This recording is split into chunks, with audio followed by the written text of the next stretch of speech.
بسم اللہ الرحمن الرحیم۔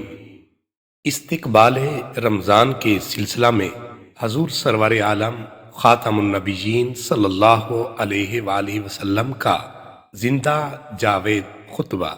حضرت سلمان فارسی رضی اللہ عنہ سے روایت ہے کہ حضور اکرم صلی اللہ علیہ وآلہ وسلم نے شعبان کے آخر دن میں واعظ فرمایا، اے لوگو، تم پر عظمت والا بابرکت اللہ تعالیٰ کا وہ مہینہ جس میں ایک رات 1000 مہینوں سے بہتر ہے آ رہا ہے۔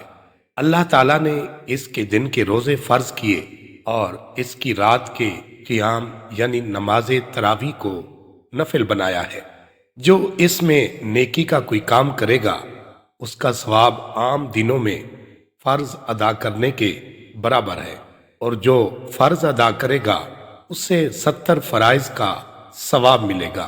یہ صبر کا مہینہ ہے اور صبر کا ثواب جنت ہے۔ یہ ہمدردی اور غمخواری کا مہینہ ہے۔ یہ ایسا مہینہ ہے جس میں مومن کا رزق بڑھا دیا جاتا ہے۔ جو اس میں روزہ دار کو افطار کرائے گا اس کے لیے گناہوں کی مغفرت، دوزخ سے آزادی اور اتنا ہی ثواب ہوگا جتنا روزہ رکھنے والے کو ملا، بغیر اس کے کہ روزہ رکھنے والے کے ثواب میں کمی ہو۔ ہم نے عرض کیا، یا رسول اللہ، ہم میں سے ہر شخص کے پاس اتنی وسعت نہیں کہ وہ روزہ افطار کرائے۔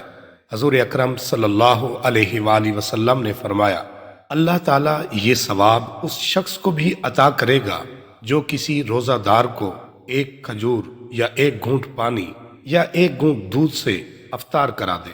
یہ وہ مہینہ ہے جس کا پہلا عشرہ رحمت، درمیانی عشرہ مغفرت اور آخری عشرہ دوزخ سے آزادی کا ہے۔ جو کسی غلام سے کام میں تخفیف و کمی کرے گا اللہ تعالیٰ اسے دوزخ سے آزاد فرما دے گا۔